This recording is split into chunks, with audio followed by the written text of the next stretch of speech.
शुरुआत करते हैं आज रजनीश सिंह साहब से। रजनीश जी, आप बताएं, क्या उम्मीद प्रदेश के कार्यकर्ता के नाते, एक जनप्रतिनिधि के नाते, एक छत्तीसगढ़ के नेता के नाते आप करते हैं इन दौरों से? 2 मिनट में ओपनिंग स्टेटमेंट रखिए आपका। देखिए पाठक जी, भारतीय जनता पार्टी आज विश्व की सबसे बड़ी पार्टी है और हमारे पास राष्ट्रीय स्तर पर नहीं बल्कि विश्व के सर्वाधिक लोकप्रिय नेता के रूप में पिछले 9 साल से माननीय देश के यशस्वी प्रधानमंत्री नरेंद्र मोदी जी हैं। माननीय अमित शाह जी गृह मंत्री के साथ साथ भारतीय जनता पार्टी के राष्ट्रीय अध्यक्ष रहे हैं और संगठन में बहुत बारीकी से नीचे स्तर से लेकर के ध्यान रखते ऐसे टिप्स देते हैं कार्यकर्ताओं को, और जिसका परिणाम हुआ उनका मेहनत का, उनका मार्गदर्शन का, कि पूरे देश में भारतीय जनता पार्टी के कई राज्यों में जहां हमारी संगठन के जो कड़ी है कमजोर थी, वहां सब जगह आज मजबूत कड़ी के रूप में भारतीय जनता पार्टी उभरी है। रही बात छत्तीसगढ़ की, तो छत्तीसगढ़ में भारतीय जनता पार्टी 3 से 18 तक सरकार रही है। 15 साल की सरकार कोई छोटी बात नहीं है। ये कांग्रेस जितना कह लें, जितना जैसे 2002 से 2003 तक इसी गलत फहमी में, घमंड में और मगरूर होकर काम किए थे, उसी तरह से अभी 4.5 साल हैं।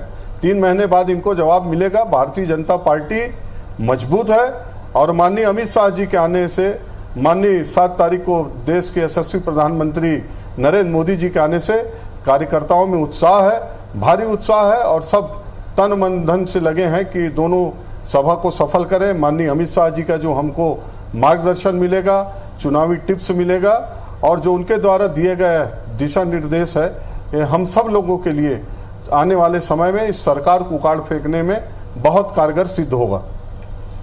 रजनीश जी ने अपनी बात रखी। चंद्रशेखर शुक्ला जी, कांग्रेस पार्टी को अपनी रणनीति में क्या कोई परिवर्तन करने पड़ेंगे? क्योंकि यहां आप एक चेहरे की बात करते थे, केंद्र के 2 सबसे दिग्गज और ये क्लेम है कि विश्व के सबसे सशक्त नेता अब छत्तीसगढ़ आ रहे हैं। देखिए पुनीत जी, मुगालते में रहने वाली भारतीय जनता पार्टी मुंगेरी लाल के हसीन सपनों में खोई हुई है। पहले ये बोला करते थे कि हमारे 50 लाख सदस्य बनाए हैं, बमुश्किल वोट इनको 32 लाख मिले, 15 सीट ले देखे जीते, बाद में घटते घटते 13 में आ गए। हमने 68 सीट जीता, बढ़ के हम 71 हो गए, 5 उपचुनाव हमने जीता।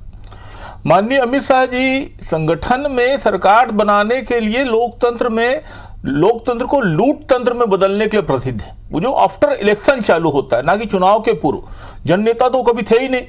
भारतीय जनता पार्टी में इतना ज्यादा फूट है, क्लेश है कि भारतीय जनता पार्टी मृत पाए। और संजीवनी की जिसकी आप बात कर रहे थे, वो मृत को नहीं दिया था। यदि वेंटिलेटर में भी होता तो एक बार संजीवनी की संभावना बनी होती।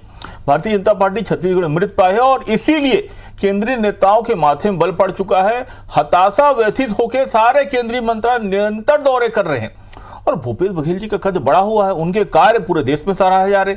उनके कार्य का अनुकरण तो मध्य प्रदेश, यूपी, हिमाचल, हरियाणा, राजस्थान, तेलंगाना सब जगह सीएम आके पूछ के कर रहे हैं, उसको फॉलोअप कर रहे हैं। तो जब इतना बड़ा कद है, चाहे वो किसान का विषय हो, चाहे गांव के उत्थान का विषय हो, चाहे गौठान योजना हो, चाहे स्वामी आत्मानंद स्कूल, तो निश्चित तौर पर हमें चिंता की कोई विषय नहीं। हम सही दिशा में जा रहे हैं और हमारे पास भूपेश बघेल के जैसे बड़ा कद का नेता है।